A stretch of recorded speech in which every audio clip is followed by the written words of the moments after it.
નમસ્કાર. નિર્માણ ન્યૂઝની વિશેષ રજૂઆત ઓન ટોપિક કાર્યક્રમ સાથે હું છું યજ્ઞ ત્રિવેદી. દર્શક મિત્રો, આજે ઓન ટોપિક કાર્યક્રમમાં ચર્ચા વિચારણા કરવાની છે વિશ્વ પર્યાવરણ દિવસને લઈને. વિશ્વ પર્યાવરણ દિવસની ઉજવણી જે પ્રમાણે દર વર્ષે 5મી જૂનના દિવસે થતી હોય છે. અલગ અલગ થીમની સાથે આ ઉજવણી કરવામાં આવતી હોય છે. 2025ની અલગ હતી, 24ની અલગ હતી. એ જ પ્રમાણે 2026ની પણ જે અલગ જ થીમ છે ને તેમાં પણ પ્રકૃતિથી પ્રેરિત જળવાયુ માટે અને આપણા ભવિષ્ય માટેની જે એક થીમ હોય તેની ઉપર આપણે આજે વાત પણ કરવાની છે. દરેક લોકો એમ કહે છે કે ના, પર્યાવરણ દિવસ ઉપર શું વાત કરવાની, પણ પર્યાવરણ દિવસ એક એવો મહત્ત્વનો દિવસ છે કે જેમાં દરેક લોકોએ સમજવું જોઈએ કે અત્યારના સમયમાં પર્યાવરણનું મહત્ત્વ શું છે અને કયા કારણોસર છે. બીજી બાજુ ઘણા બધા એમ કહેતા હોય છે કે ના, પર્યાવરણ એટલે માત્ર એમ જ ને કે ના, આપણે જે પ્રકૃતિથી જે બધા અત્યારે સંસાધનો છે એ બધાની જાળવણી કરવી અને ક્યાંક તેમને વધારવા માટેનો એક પ્રયત્ન કરવો. પરંતુ એવું નથી. તેની જાળવણીની સાથે સાથે તેને યોગ્ય અત્યારે તો મેન્ટેન કરવું પણ બહુ જરૂરી છે. તમામ મુદ્દાઓ પર ચર્ચા વિચારણા શરૂ કરવી છે. ચર્ચા વિચારણા કરવા માટે અમારી સાથે જોડી ગયા છે ડૉક્ટર ચિરાગ શાહ, કે જેઓ પર્યાવરણવિદ છે, ધ્રુવા મહેતા, કે જેઓ ઝેડ અર્થના ફાઉન્ડર છે, અને સાથે સાથે ચિત રાવલ, કે જેઓ યુથ એક્ટિવિસ્ટ છે. જે આપ ત્રણનું સૌથી પહેલાં તો સ્વાગત છે. ચિરાગભાઈ, વિશ્વ પર્યાવરણ દિવસ, ઘણા બધા વ્યક્તિઓ અત્યારે પર્યાવરણ દિવસ એટલે માત્ર એક ઉજવણી તરીકે અત્યારે જોતા હોય છે કે ના ભાઈ, આપણે પેલું શું કે પર્યાવરણ છે તો એકાદું મસ્ત એવું પેલું વૃક્ષ વાવી દઈએ એટલે પર્યાવરણ દિવસની ઉજવણી થઈ ગઈ. પણ તેના પછી એની જે માવજત કરવાની હોય છે, એની જે સાચવણી કરવાની હોય છે, એને યોગ્ય મેન્ટેન કરવાનું હોય છે, એ ક્યાંક લોકો અત્યારે હાલ પણ કરતા નથી ને એટલા માટે આ પ્રકારની પરિસ્થિતિ જોવા મળતી હોય છે. ચિરાગભાઈ, સૌથી પહેલી આપની પ્રતિક્રિયા વિશ્વ પર્યાવરણ દિવસ નિમિત્તે અને તેની સાથે જે આ વર્ષની જે થીમ છે તેને પણ આપ કઈ રીતે જોઈ રહ્યા છો?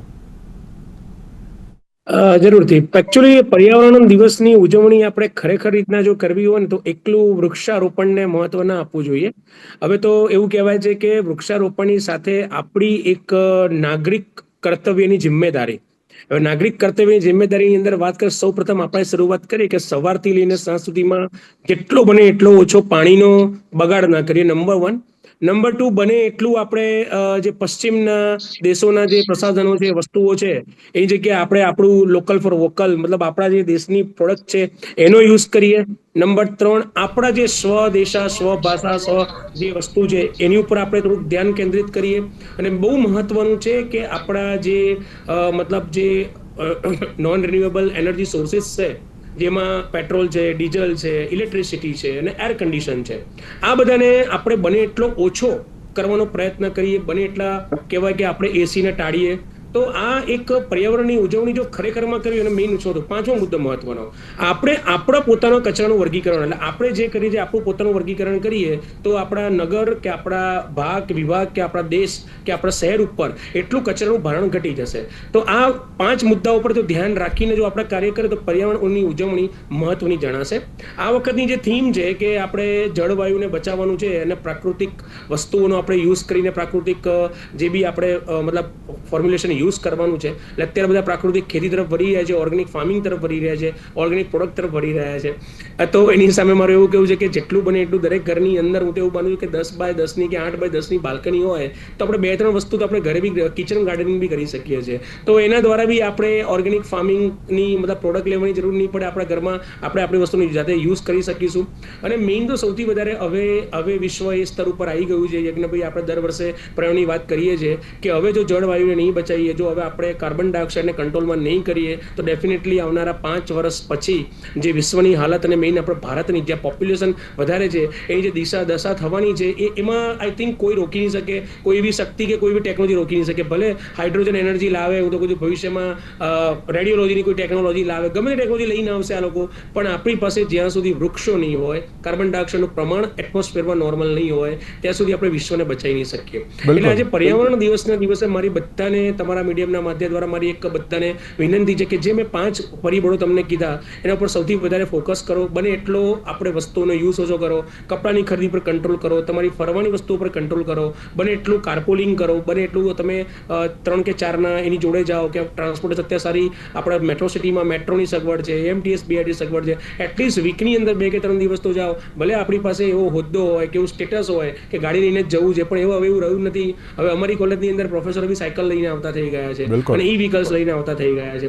એટલે મારું આ પર્યાવરણની ઉજવણીના દિવસે મને એટલું કહેવું છે કે પર્યાવરણને બચાવવાની અત્યારે બહુ જરૂર છે. વૃક્ષારોપણ તો કરવું જ જોઈએ, પણ એ વૃક્ષારોપણ એવું કરવું જોઈએ જેમણે યજ્ઞભાઈએ વાત કરી કે ફોટો પાડીને સેલ્ફી મળીને આપણા 10-12 ફ્રેન્ડને બતાવવા ગ્રુપમાં મૂકી દીધું, એ બિલકુલ નહીં ચાલે. એ વૃક્ષની જવાબદારી લો. હું તો કહું છું એક જ વૃક્ષ ઉગાડો, પણ એને તમે જ્યાં સુધી જીવો છો ત્યાં સુધી સાચો. કારણ કે વિશ્વ સ્તરે અત્યારે એક માણસને એના 80 વર્ષના આયુષ્યમાં 428 વૃક્ષની જરૂર છે. બિલકુલ. એની સામે આપણા અત્યારે હાલમાં આપણા ભારતની વાત કરું તો માત્ર 124, એટલે આજે 320ની જે મોટી ગેપ છે એ આપણે જ ભરવાની છે. એટલે એક માણસને બીજા 320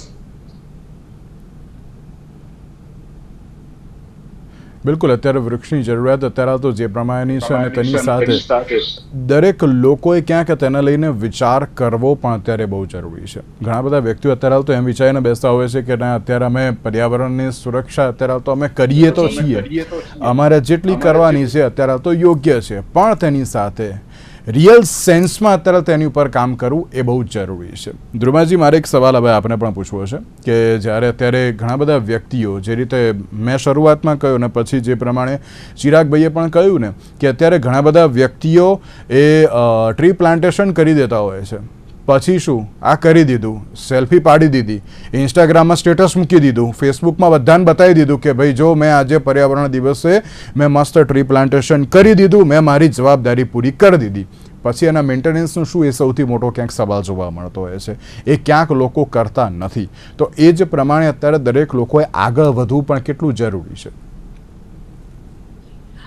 બહુ જ સારો મુદ્દો ઉઠાવ્યો છે.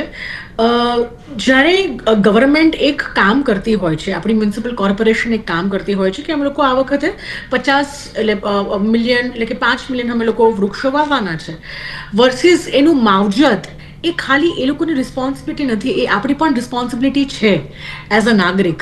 તો મારે લોકોને એટલું જ કહેવું છે કે ગવર્મેન્ટ જ્યારે કે 5 લાખ કરી રહ્યા છે તો આપણે એમાં ભાગલા પાડી દઈએ. કે હું એવું કહું છું કે હું ખાલી 3000 કે 5000 વૃક્ષની માવજત કરવા માંગુ છું, વધારે નહીં. પણ એ 5000ની મોર્ટાલિટી રેટ હેઝ ટુ બી 99%. એટલે જે ડર હું બધાને એવું જ કહું છું કે મારે હું નથી કે કમિટમેન્ટ નથી આપું કે મારે 1 લાખ રૂપિયા 1 લાખ વૃક્ષો વાવવા છે. મારે એવું કહેવું છે કે હું 5000 વાવીશ આ વર્ષે, પણ એ 5000નું તમે મને at the end of the year મને આવશો મારી પાસે તો હું કહીશ કે આ રહ્યા મારા આ જગ્યા પર 1000 છે, આ જગ્યા પર મારા 2000 છે, ને આ જગ્યા પર 3000 છે, તમે જેને ગણી શકો છો. And there all બ્લૂમિંગ.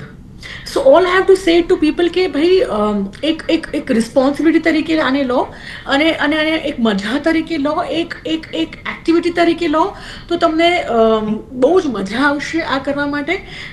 તો that is what I want to communicate to them through this medium. બિલકુલ બિલકુલ સાચી વાત છે. એટલા જ માટે અત્યારે દરેક લોકો એમ કહેતા હોય છે ને કે ના, અત્યારના સમયમાં દરેક લોકોએ ક્યાંક સમજી વિચારીને તેની ઉપર વર્ક કરવું પણ અત્યારે બહુ જરૂરી જોવા મળતું હોય છે. જીત, આપને એક પ્રશ્ન કે અત્યારના સમયમાં યુથ જે પ્રમાણે આગળ વધી રહ્યું છે, એન્વાયરમેન્ટને લઈને દરેક લોકોને એક મેસેજ આપી રહ્યું છે, દરેક લોકોને એક વાત અત્યારે તો કહી રહ્યું છે કે ના ભાઈ, તમારે અત્યારે તો એન્વાયરમેન્ટ માટે અત્યારે કેવી રીતે કામ કરવું, શું કરવું, કેવી રીતે કરવું, કયા આધારે કરવું, એ બધી જ વાત જે કરવામાં આવતી હોય છે. પણ યુથે અત્યારે આગળ આવીને મહત્ત્વ પણ સમજાવવું એ હવે બહુ જરૂરી બની ગયું છે. દરેક લોકોને ક્યાંક એક સમજાવવું પણ બહુ જરૂરી છે કે અત્યારના સમયમાં પર્યાવરણનું મહત્ત્વ શું છે, કયા કારણોસર છે અને આગામી સમયમાં આપણે શું કરવું જોઈએ. કારણ કે યુથ એ અત્યારે માત્ર ઇન્સ્ટાગ્રામ ઉપર સ્ટેટસ મૂકીને કે બધી ફેસબુકમાં બતાવીને નહીં, પરંતુ અત્યારે ગ્રાઉન્ડ ઝીરો ઉપર જો કામ કરવાનું જે શરૂઆત કરશે અને દરેક લોકોને કે પ્રેરણા આપશે અને દરેક લોકોને એમ કહેશે કે ના ભાઈ, આ કરવું જોઈએ તમારે, તો અત્યારે દરેક લોકો પણ આગળ વધશે. આપ કરી તો જોઈ રહ્યા છો તેને પણ. સૌપ્રથમ યજ્ઞભાઈ, તમારો ખૂબ ખૂબ આભાર આ મંચ પર બોલવા બદલ, અને મારા મિત્રોને પણ ગુડ આફ્ટરનૂન.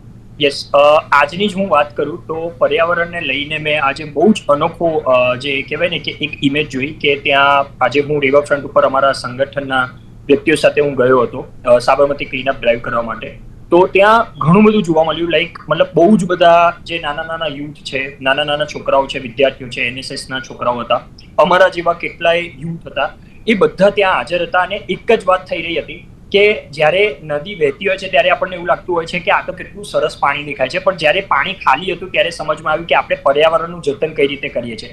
ત્યાંથી પ્લાસ્ટિકનો કચરો નીકળ્યો છે, ત્યાંથી બોન્સ નીકળ્યા છે, ત્યાંથી આપણને નકરા કપડાં મળે છે, ત્યાંથી આપણને માળાઓ મળી રહી છે, ત્યાંથી આપણને ભગવાનના મૂર્તિઓ મળી રહી છે. તો મતલબ અનગિનત કચરો આપણને મળી રહ્યો છે. તો ત્યારે મતલબ યુથમાં એ જ ચર્ચા હતી કે આપણી જ નદી છે અને આપણે જ અહીંયા આવીને રોજ બેસીએ છીએ અને આ જ એક નદી છે કે જ્યાં આપણે આ વસ્તુ પણ જોઈ રહ્યા છે. તો કદાચ ક્યાંક ને ક્યાંક યુથમાં એ અવેરનેસ ધીરે ધીરે આવા માધ્યમોથી આવી રહી છે કે ભાઈ આવી વસ્તુ આપણે ન કરવી જોઈએ, અને ક્યાંક ને ક્યાંક જો આપણે કરી રહ્યા છીએ તો એ આપણને જ નુકસાન થઈ રહ્યું છે અને આપણા પર્યાવરણને નુકસાન થઈ રહ્યું છે અને આપણી સિટીને પણ નુકસાન થઈ રહ્યું છે. આજે તમે જોઈ રહ્યા છો કે અમદાવાદમાં 45 ડિગ્રી ગરમી પડી રહી છે. તો મે બી ઘણા બધા કારણ હોઈ શકે છે. જરૂરી નથી કે ખાલી એક વૃક્ષ ઉગાડવાથી કામ થશે, જેમ ચિરાગભાઈએ કીધું એમ. બટ કહેવાનો મતલબ એમ છે કે આપણે જે બેઝિક વસ્તુ એમણે જેમ કીધી કે ઝાડ ઉગાડવા છે, કે પછી પાણી બચાવવું છે, કે પછી પર્યાવરણને લઈને સિંગલ યુઝ પ્લાસ્ટિક યુઝ ના કરવું, તો આ બધી જે વસ્તુ છે એ ક્યાંક ને ક્યાંક યુથને હજી પણ સમજવાની જરૂર છે કે આ આપણા માટે જ છે અને આ આપણે કાલે મોટા થઈ રહ્યા છીએ. તો ક્યાંક ને ક્યાંક મતલબ આ આપણને જ નડવાનું છે. કોઈ બીજું આવીને આ વસ્તુમાં આપણને હેલ્પ નથી કરવાનું. આપણે જ સમજવાની જરૂર છે અને આપણે જ એ વસ્તુને લઈને જે છે જાગૃતતા ફેલાવવાની છે. અને બીજું હું એટલું જ કહેવા માંગીશ કે પર્યાવરણના દિવસે ખાલી ઝાડ ઉગાડવાથી કામ નહીં ચાલે. આજે જ્યારે આપણે ઝાડ ઉગાડીએ છીએ તો એ વસ્તુનું 100% આપણે પાલન કરવું પડશે કે મારી સોસાયટીની બહાર જો હું ઝાડ ઉગાડું છું તો મેક શ્યોર કરું કે 2 ઝાડ ખાલી મારા સરસ રીતે ઉગે. મારે આખા ગામમાં ઝાડ ઉગાડવાની જરૂર નથી, પણ હું જ્યાં ઉગાડી રહ્યો છું એનું ખાલી મેચ્યોરિટી સાથે હું એનું પાલન કરું છું અને એ સારી રીતે ઉગે છે કે નહીં એ વસ્તુ જો. એના સિવાય જે સિંગલ યુઝ પ્લાસ્ટિક યુઝ નથી કરવું, જો એ નથી કરવું તો આપણે એ મેક શ્યોર કરીએ કે આપણે બહાર નીકળીએ છીએ ત્યારે કપડાની થેલી જેમ EMC આપે છે તો એ લઈને આપણે જઈએ, કે આપણા ઘરેથી લઈને જઈએ. પાણીની બોટલ છે તો આપણે પ્લાસ્ટિકની પાણીની બોટલ બને એટલું ના લઈએ. ક્યાંક ને ક્યાંક આપણે લઈ લેતા હોઈએ છીએ, પણ ટ્રાય કરીએ કે સ્ટીલની બોટલ યુઝ કરીએ એ રીતે. તો મારું ખાલી યુથને એટલું જ કહેવાનું છે કે આજના સમયમાં આપણે બેઝિક વસ્તુઓ, આપણને કદાચ હું પર્યાવરણ બેકગ્રાઉન્ડથી નથી આવતો, પણ એનો મતલબ એવું નથી કે તમે એઝ અ યુથ નાની નાની વસ્તુઓને લઈને જો તમે કદર કરશો, જેમ આપણે ઘરમાં કદર કરતા હોઈએ છીએ એક એક વસ્તુનું, અને આપણા મમ્મી પપ્પા આપણને જેમ શીખવાડતા હોય છે, એવી રીતે ક્યાંક ને ક્યાંક ખાલી આપણે પર્યાવરણ માટે બીજું કરીએ તો એ કદાચ સારું રહેશે આપણા યુથ માટે અને બધા માટે. બિલકુલ સાચી.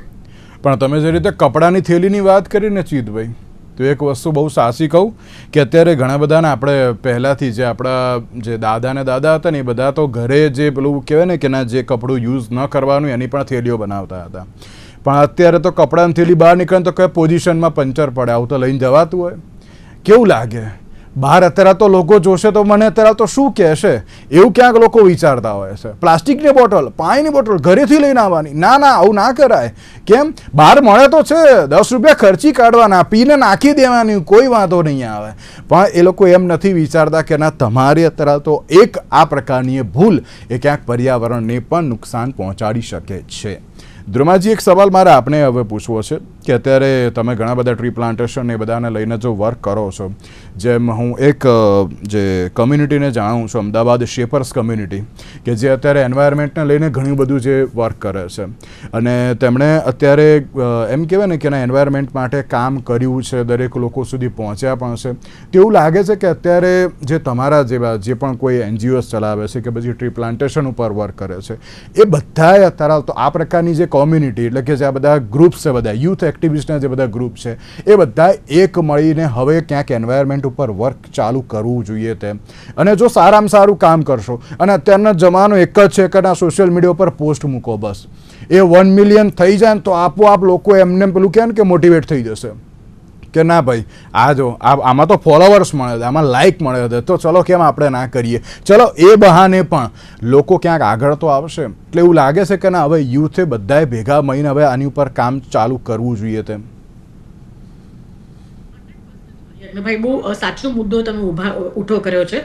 કારણ કે હમણાં જ હું આજે જ ગવર્મેન્ટ ઓફ ઇન્ડિયા અને AMC સાથે MOU સાઇન કરીને લાવી છું, અને મેં એ લોકોને બહુ યુનિક પ્રસ્તાવ મૂક્યો છે. મેં એમને કહ્યું છે કે મને હવે નવા પ્લાન્ટ્સ તો હું જે ઉગાવીશ, જે આપણા શું કહેવાય પ્લોટ્સમાં થશે, એ તો હું કરીશ જ. પણ મારો પ્રશ્ન આપણા બધાને એ છે કે આપણે જૂના ઝાડો સાથે શું કરી રહ્યા છે. So wherever I travelling on the road, હું છે ને બધા ઝાડોની આજુબાજુ કોન્ક્રીટ જોઉં છું. તો મેં એ લોકોને કહ્યું કે હું નવા વૃક્ષો વાવીશ, એનું મારું કમિટમેન્ટ છે 5000 છે વર્ષોનું. પણ મારે એ કરવું છે કે મારે બધા જ જૂના ઝાડોની આજુબાજુ ક્યારીઓ કરવી છે, અને એવી ક્યારીઓ કરવી છે જે એના શું કહેવાય સોઇલને આપણે પર્ક્યુલેટ કરી શકીએ, જેથી કરીને પાણી પણ અંદર જાય. કારણ કે આપણે મોટા ઝાડને પાણી આપવા નથી જતા, તો how is it surviving? It's surviving because of the ground water, and the ground water level જે રીતે આપણે એક્સટ્રેક્ટ કરી રહ્યા છીએ, એટલું બધું 800 ફીટ અત્યારે નીચે જતું રહ્યું છે, તો આ મોટા મોટા ઝાડો કેવી રીતે સર્વાઈવ કરશે? So it's one of the reasons why જ્યારે સ્ટોર્મ આવે છે ત્યારે ઇઝીલી મોટું ઝાડ પણ તમને પડી જવા દે છે. કેમ? Because it's not getting its enough nutrition or the water that the big tree should get. એના માટે આપણે શું કરી રહ્યા છે? સો they were so responsive. એ લોકોએ કીધું કે અમે બી તમારી સાથે કામ કરીશું. સો in collaboration with AMC and the government of India, અમે 1 વર્ષનું ટાર્ગેટ રાખ્યું છે કે ઝોન વાઇઝ, રોડ વાઇઝ અમે લોકો બધા જ ટ્રીની આજુબાજુ at a certain diameter અને ડેપ્થ અમે લોકો આખું એક એનું ક્યારી બનાવવાના છે, જેથી કરીને વોટર રિટેન થાય and the whole tree is rejuvenated. એના માટે એવરી સન્ડે અમે લોકોએ નક્કી કર્યું છે કે એટલીસ્ટ જેટલુંના બધી જ ટીમ દર સન્ડે 10-10 ઝાડો આવા પકડીશું. And in that process I want the whole of Ahmedabad to come together and tell me કે ભાઈ અમે આ ઝોન તમારો આપીશું તો આ રોડ અમે લોકો પકડી લઈશું, and learn the technique and then do it. So I think driving force jo banche to boj maja avashe where a community is building a city, not just the municipal corporation. તો આ અમે લોકો બહુ મોટો એક કાર્ય કરવા જઈ રહ્યા છે. આજે જ અમે લોકોએ સાઇન કર્યું છે. બીજી અમે લોકોએ જે વસ્તુ સાઇન કરી છે, ચિતભાઈએ જેમ કહ્યું એમ, બીકોઝ આમ come and talk about it, અમે લોકો છે ને કપડાના બૂથ્સ મૂકવાના છે, where people who do not want to use the clothes, જેના ફાટી ગયા છે, લોકો જનરલી ફેંકીને ડિસ્કાર્ડ કરી દે છે, જે ઇવેન્ચ્યુઅલી લેન્ડફિલ્સમાં દેખાય કાં તો તમને રિવર્સમાં દેખાશે. એ લોકોને અમે લોકો એવું કહેવા માંગીએ છીએ કે અમે લોકો ડિફરન્ટ બૂથ્સ મૂકવાના છે, તમે તમારા કપડાં ત્યાં આવીને ખાલી ડોનેટ કરી નાખો. પછી અમે લોકો એ કપડાં લઈશું, જે સારા હશે will give it to the people who wants to reuse it, જે બિલકુલ નહીં થઈ શકે એને આપણે રિસાયકલ કરી નાખીશું. બિલકુલ. So we are starting with very small number of booths at the moment. પછી રિસ્પોન્સ બહુ આવ્યો ને તો અમુક કિલોમીટરના રેડિયસમાં અમે લોકો 2-3 મૂકવાનો પ્લાન કરી રહ્યા છે. So we are working on ground with the people, engaging with the community so that we all work together. બિલકુલ સાચી વાત છે, અને ઘણું સારું અત્યારે આવતો એક પહેલ જોવા મળી રહી છે. પણ ચિરાગભાઈ, આ બધી વાતો જે આપણે કરી, ટ્રી પ્લાન્ટેશન ને બધી જ વાત, પણ અત્યારના સમયમાં હજુ પણ ઘણા બધા વ્યક્તિઓ જે આપણા કુદરતી સંસાધનો જે છે તેનો અત્યારે તો યોગ્ય ઉપયોગ કરતા નથી. તે હવે દરેક લોકોને સમજાવવું પડશે તેવું લાગી રહ્યું છે, કારણ કે એ લોકો એમ જ કહે છે ને વાપરવા દો, પૂરું થશે ત્યારે દેખા જાયગા. એક એ પ્રકારની પણ જે પરિસ્થિતિ જોવા મળતી હોય છે, આપ તેના લઈને પણ શું કહેશો? ખરેખરમાં એ સેન્સ લાવવી જ પડશે. અને તમે વિચાર કરો કે દેશના પ્રધાનમંત્રી આજથી 15 દિવસ પહેલા આવીને એમની પોતાની 2 ગાડી લઈને બહાર નીકળતા હોય, અને જ્યારે મોટા મોટા ઇન્ડસ્ટ્રીયલિસ્ટ ને મોટા મોટા એક્ટર્સ એમને કહે છે કે સાહેબ તમે અમે દેશ માટે બહુ જરૂરિયાત છો, તમે 2 ગાડી એટલીસ્ટ તમે 8 ગાડી લઈને જાઓ, તો આટલી ચર્ચાનો વિષય બન્યો, આટલું ઇન્સ્ટાગ્રામ, ફેસબુક, ન્યૂઝ ચેનલની અંદર બધે ચાલ્યું, તો પણ આજની જનરેશનને એટલી ખબર નથી પડતી કે આપણા મોટા પ્રાઇમ મિનિસ્ટર જે હાઈલી બિઝી હોય છે અને જેને તો કંઈ જરૂર બી નથી એ કરે કે ના કરે, કોઈ કહેવા નથી જવાનું, એ માણસ જો રોડ ઉપર 2 ગાડી લઈને નીકળી શકતા હોય, તો આપણે આજે પેટ્રોલની શું સ્થિતિ હશે એ આપણે એક અંદાજો લઈ લેવો પડે. અને ખરેખરમાં યજ્ઞભાઈ, સાચું તમને કહું, દેશના આંકડા, અમે તો પર્યાવરણવિદ છીએ ને, દેશમાં ખરેખરમાં પેટ્રોલ ડીઝલની બહુ મોટી અછત છે. અને આવનારા 15-20 વર્ષમાં આજે અત્યારે ફાઇટો બી થઈ રહી છે, જેટલા બી યુદ્ધ થઈ રહ્યા છે, એ ભલે પરમાણુના વિષયજ્ઞને લઈને વાત કરી રહ્યા છે, પણ ખરેખરમાં એમના તેલને કૂવામાં જ અસર છે કે બધી કન્ટ્રી વાળા, મોટી મોટી રશિયા, યુએસ લોકો એવું વિચારે છે કે હાઈએસ્ટ તેલને ઓઇલ અમે લઈ લઈએ એટલે અમારું 150-200 વર્ષ અમને ચિંતા ના થાય, અને આપણે ભારત પાસે તો ઓઇલ છે જ નહીં. તો હવે જો એવી ચિંતા જો આજની જનરેશન નહીં કરે, ઝેનઝીને આ વસ્તુનો મુદ્દો ખરેખર સમજાવવો જોઈએ. જેમ ધુરંધર 2 આવવાનું છે, એનું બહુ મોટું પબ્લિકેશન થાય કે આજે ભાઈ આની પર ઓનલાઈન પ્લેટફોર્મ પર રિલીઝ થવાનું છે, લાઈવ મૂકવાના છે, તો એવી રીતના એક નાની મોટી ડોક્યુમેન્ટરી બનાવીને સરકારે મૂકવી જોઈએ દરેક જગ્યા ઉપર કે ભાઈ આપણા અત્યારે દેશની સ્થિતિ શું છે, આપણે પાણીની સ્થિતિમાં ક્યાં છીએ, પેટ્રોલમાં ક્યાં છીએ, ડીઝલમાં ક્યાં છીએ. તો એટલીસ્ટ જેનઝીને ખબર પડશે કે જનરેશન કે લોકલ કોઈ પણ પબ્લિકની વાત કરું, નોટ ઓનલી જેનઝી, કે બધાને ખબર પડશે કે ભાઈ આપણે કઈ સ્થિતિમાં છીએ, તો જ આપણે પર્યાવરણની વિશે લોકોને ખબર પડશે કે આપણું પર્યાવરણ કયા લેવલ ઉપર છે. હું તો કહું છું ને, આજે યજ્ઞભાઈ, આજે પર્યાવરણ દિવસ છે ને, 2008 અને 2026 નો ડિફરન્સ મૂકો ને, કે 2008 ની અંદર કે અમદાવાદની અંદર કેટલા ઝોનમાં કેટલું ટેમ્પરેચર હતું. આપણે નાના શું વિસ્તાર વાઇઝ વાત કરીએ કે જે એ આપણે ગ્રીન ઝોનમાં આવતા હતા, શાહીબાગ છે કે મીઠાગઢી ચોરસ્તા છે, ગુજરાત યુનિવર્સિટી, નારાયણપુરા, નવરણપુરા, અને અત્યારે એની સામે આપણે એ જ સ્થિતિના એ જ જગ્યાની વાત કરીએ તો બધામાં 4 થી 5 ડિગ્રીનો તફાવત થઈ ગયો છે. કેમ? કોન્ક્રીટના જંગલો, જે વૃક્ષોનો નાશ કરી નાખ્યો છે. આંબાવાડી જેવા એરિયાની અંદર પણ જે તમે એ વખતનું એટમોસ્ફિયર જો ત્યારે હું ભણતો હતો, તો આ બધી જો મુદ્દા જ્યાં સુધી આપણે પબ્લિકની સામે મૂકીશું નહીં, એ લોકોને ખબર નહીં પડે ત્યાં સુધી એ લોકો જોડાશે નહીં કે પર્યાવરણ જાગૃતિ શું છે.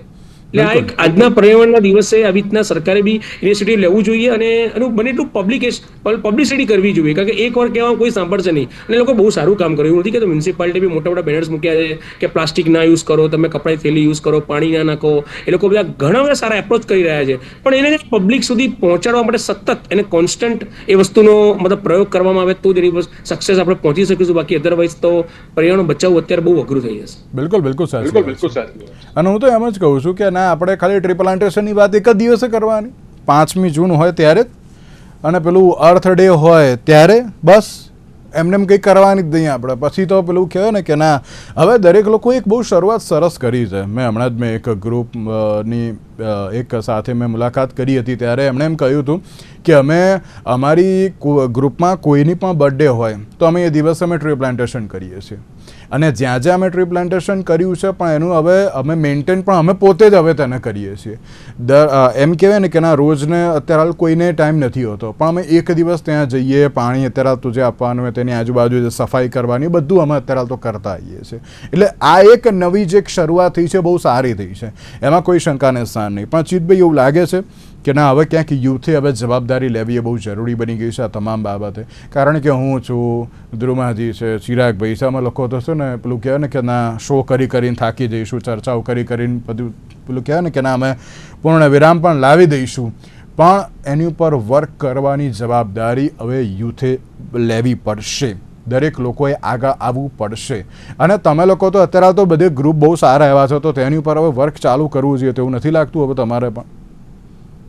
100% યજ્ઞભાઈ, તમારી વાત 100% સાચી છે કે આજના યુથે મતલબ કહેવાય ને કે 8 કલાક હું પોતે આઈટી કંપનીમાં, મારી પોતાની કંપની છે, તો 8 કલાક હું કામ કરું અને એના પછી મને પણ એવું થાય કે યાર, ક્યાંક ને ક્યાંક આપણે જ્યારે બહાર નીકળીએ છીએ અને બહાર નીકળ્યા પછી આપણે જોતા હોઈએ છીએ કે પ્લાન્ટેશન થઈ ગયું કે કંઈ બી થઈ ગયું, પણ એ આમ કહેવાય ને કે આમ મતલબ 2 મિનિટ માટે આપણે પ્લાન્ટેશન કર્યું અને 2 મિનિટનું પ્લાન્ટેશન પછી 4 ફોટા પડાવી દીધા. પણ ખરેખર જે જોવાની જરૂર છે એ મહત્વનું છે કે ક્યાંક ને ક્યાંક આપણે જ્યારે ઇગ્નોર કરી રહ્યા છે, એટલે મનુષ્ય જ્યારે ઇગ્નોર કરે છે ને, એની ઇમ્પેક્ટ જે છે એનિમલ્સ ઉપર પણ પડે છે. આજે તમે જોશો કે આટલી ગરમીમાં જે અનમોલ જીવો છે કે જે બોલી નથી શકતા, તો એમાં કૂતરાઓને હું જોતો હોઉં છું. મારા ઓફિસના ત્યાં પણ ઘણા એવા પ્રાણી છે જેમાં કૂતરાઓ છે કે જે લોકોને પાણી એક જોઈતું હોય છે, પણ ક્યાંક ને ક્યાંક આપણે પાણીના પેલા એ પણ નથી મૂક્યા, જસ્ટ બીકોઝ કે ભાઈ પેલું ડાયરિયા અને બેક્ટેરિયા ને આ ને થઈ જશે, એટલે એના લીધે આપણે એને તોડી નાખીએ છીએ કે ભાઈ અહીંયા પાણી ના પીવું કરો, આમ ના કરો. બટ આજે એ લોકોને પણ એટલું જ નુકસાન થઈ રહ્યું છે જેટલું આપણને નુકસાન થઈ રહ્યું છે. પણ ક્યાંક ને ક્યાંક એવું છે કે આપણું યુથ જે છે એ યુથ તો એસીમાં બેસી જશે, બટ પ્રાણીઓનું આપણને કંઈ ખબર નથી. તો આ બી એક મુદ્દો છે કે જે મતલબ યુથે એઝ અ મતલબ અવેરનેસ ફેલાવવી જોઈએ અને જાગૃત થઈને એ વસ્તુની ઉપર કામ કરવી જોઈએ. જ્યાં સુધી તમે વાત કરી કે યુથને પણ આગળ આવવું જોઈએ, 100% હું એમ કહું છું કે ક્યાંક ને ક્યાંક દર અઠવાડિયાનો એક રવિવારનો ખાલી કલાક કદાચ જો આપણે કોઈ બારમાં કે કેફેમાં કે ક્યાંય બીજે ક્યાંય જઈએ ને, એના કરતાં બેટર છે કે જો આપણે આ વસ્તુને લઈને આપીએ તો બની શકે છે કે આવનારી પેઢી જે છે એના માટે પણ સારું રહેશે. અને કદાચ બની શકે કે જે કેફેમાં આપણે એસીમાં બેસીએ છીએ એના બદલે કદાચ એવું જ કોઈ કામ પેલું આપણે નહીં, જેમ જૂના જમાનામાં પેલા ગામડામાં જે આમ પેલા મોટા મોટા ઝાડની નીચે સરસ દાદા દાદીઓ બેસતા હોય, એવી રીતનું કંઈક બનાવીને પ્લાન કરીને કદાચ ક્યાંક ચોખ્ઠા આપણે બેસાડીએ અને એવું પણ કંઈક એક્ટિવિટી કરીએ તો ક્યાંક ને ક્યાંક મે બી આપણને પણ મજા આવશે અને લોકોને પણ મજા આવશે અને જે યુથ છે એ પણ ક્યાંક. તો તમારી વાત 100% સાચી છે કે આજનું જે યુથ છે એને જસ્ટ ખાલી સોશિયલ મીડિયાથી અવેરનેસ લઈને કામ કરવાની જરૂર નથી, બટ સોશિયલ મીડિયામાં જે બતાવવામાં આવે છે એ બી એટ ધી એન્ડ તમે ફોન લઈને સેલ્ફી લઈને વિડીયો જે બનાવો છો એ જ તમે મૂકો છો. એકચ્યુઅલ જે કામ છે એ તમારે ગ્રાઉન્ડ ઉપર જ કરવું પડશે, જેની ઇમ્પેક્ટ તમને વર્ષો પછી દેખાશે. કેમ કે આ એવું છે, પર્યાવરણ એક એવો મુદ્દો છે કે જે કદાચ યુથ આજે સમજશે અને કન્સિસ્ટન્ટ એને ફોલો કરશે ને તો એનો કદાચ તમને Okay. રિઝલ્ટ 1 વર્ષ 2 વર્ષ 3 વર્ષ પછી દેખાશે. બિલકુલ, આપ ત્રણે અમારી સાથે જોડાયા, આપ ત્રણનો ખૂબ ખૂબ આભાર. તો દર્શક મિત્રો, આજે પર્યાવરણ દિવસે તો માત્ર એક જ દિવસ પૂરતી ચર્ચા ન કરવી જોઈએ. દરેક લોકોએ ટ્રી પ્લાન્ટેશનની સાથે સાથે જે આપણે પર્યાવરણની જતન કરવાની પણ એક ફરજ પાડવી એ બહુ જ જરૂરી છે. તેની સાથે આજના વિશેષ કાર્યક્રમને આપશે. નમસ્કાર.